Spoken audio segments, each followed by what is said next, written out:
menetapkan Saudara FS sebagai tersangka.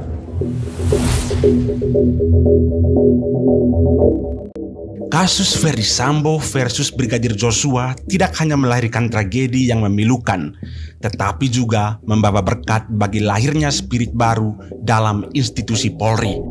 Seandainya kasus ini tidak terjadi, maka hampir pasti kebobrokan yang dilakukan segerombolan oknum akan tetap bersemayam dan menjadi benalu yang menggerogoti institusi. Bayangkan, jika tak ada kasus ini, maka lembaga penegakan hukum kita diisi oleh oknum-oknum yang berintegritas rendah, bahkan cenderung melakoni praktek hukum ala mafia. Terbukti sampai saat ini, Kapolri telah menetapkan 36 anggota Polri yang melanggar kode etik dalam kasus Brigadir J. Tak main-main, 3 di antaranya berlatar belakang perwira tinggi dengan pangkat Brigadir Jenderal.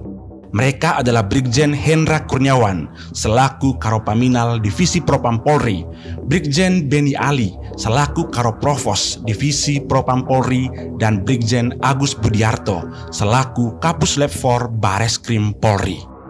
Lewat kematian Brigadir J, ruang gelap yang selama ini diisi oleh oknum polisi nakal akhirnya terbuka bagi perubahan.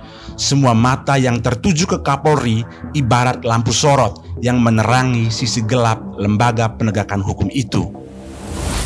Pandangan ini tentu tidak menjadi alasan pembenaran atas kematian Brigadir Joshua. Proses hukum Ferdy Sambo CS harus terus dijalankan agar keluarga dan masyarakat mendapatkan rasa keadilan. Ia harus dihukum setimpal perbuatannya.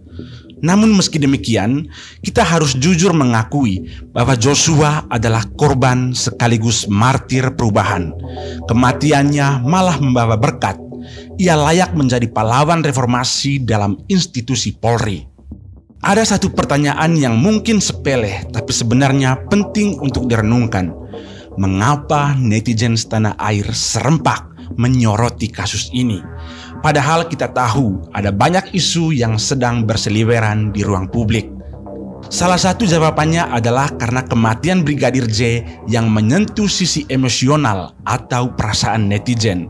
Ceritanya tentu berbeda kalau kala itu Brigadir J tidak tewas secara mengenaskan. Kita tahu bahwa kematian adalah aspek emosional yang akan menyentuh semua orang, apalagi jika kasus itu viral dan melibatkan lembaga hukum seperti Polri. Itulah sebabnya mengapa ruang media sosial ramai menyoroti kasus ini. Kekuatan netizen dalam mengontrol kasus ini memang patut diapresiasi dan membawa dampak yang sangat besar. Padahal kita tahu bahwa perhatian masyarakat Indonesia jarang sekali diarahkan ke isu hukum.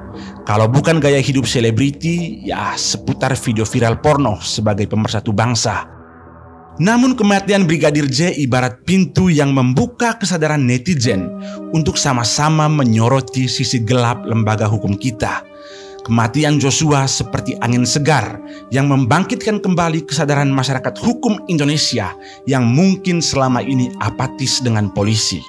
Yang jelas, tanpa adanya daya kontrol dan sikap kritis netizen, maka hampir pasti skenario palsu Pak Sambo akan berjalan mulus. Kebenaran akan terkubur bersama kematian Brigadir J.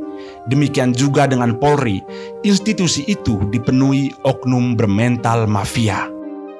Mungkin karena selama ini jarang disorot yang membuat oknum polisi nakal banyak memanfaatkan keadaan. Kewenangan besar yang tidak dikontrol itu kemudian disalahgunakan untuk memperkaya diri bahkan untuk membunuh. Tak hanya dalam Polri, lembaga-lembaga lain yang juga luput dari perhatian masyarakat sangat rentan dalam praktek kerja ala mafia. Harus diakui bahwa efek psikologi kasus ini sangat kuat dan membekas terutama bagi para polisi yang bertugas, apalagi yang sedang tersandra kasus hukum. Mereka menjadi was-was agar tidak menjadi seperti Sambo CS. Namun yang jelas, kasus ini juga membuka peluang terciptanya budaya bersih dalam tubuh Polri. Kalau selama ini mereka terbiasa bekerja dalam semangat korps yang salah demi membela teman atau yang membayar, kini mereka mulai berpikir dan berbenah. Bisa jadi selama ini mereka masuk jurang karena memang budaya sistemnya yang tidak memungkinkan. Namun sekali lagi lewat kasus Brigadir J yang terbongkar, mereka setidaknya sadar bahwa sedalam-dalam menguburkan bangkai tetap akan tercium juga. Para polisi baik yang juga selama ini terpenjara oleh bobroknya sistem, pelan-pelan berani bersuara seperti Baradae. Intinya, para polisi yang selama ini merasa nyaman dalam budaya yang tak sehat mengalami shock terapi yang luar biasa. Selain banyak yang terkena sanksi etik dan menjadi tersangka, mereka tak menyangka Kapolri Listio Sigit dengan tegas mengambil sikap. Kapolri sadar bahwa ia harus cepat membalikan keadaan. Ia harus memanfaatkan kasus ini sebagai momentum untuk bersih-bersih agar kematian Joshua tak sia-sia. Ketika level jenderal menjadi dalang kejahatan, maka harapan satu-satunya adalah pucuk pimpinan teratas, yakni Kapolri. Begitulah persepsi dan harapan di masyarakat saat ini. Beruntung Pak Sigit sudah menentukan pilihan. Ia lebih memilih kebenaran daripada membela teman yang salah. Karena itu Pak Sigit, monggo. Inilah saatnya yang tepat untuk bersihkan Polri dari oknum para mafia. Harapan yang besar terhadap Bapak dari masyarakat adalah kekuatan yang tak terkalahkan. Bapak tak sendiri. Selama niatnya baik, rakyat akan berada di belakang Pak Sigit. Jangan sampai kematian Joshua menjadi sia-sia menjelang HUT Republik Indonesia yang ke-77 ini. Kematian Joshua harus dibayar dengan perubahan, dan perjuangan itu sekarang ada di pundak Bapak.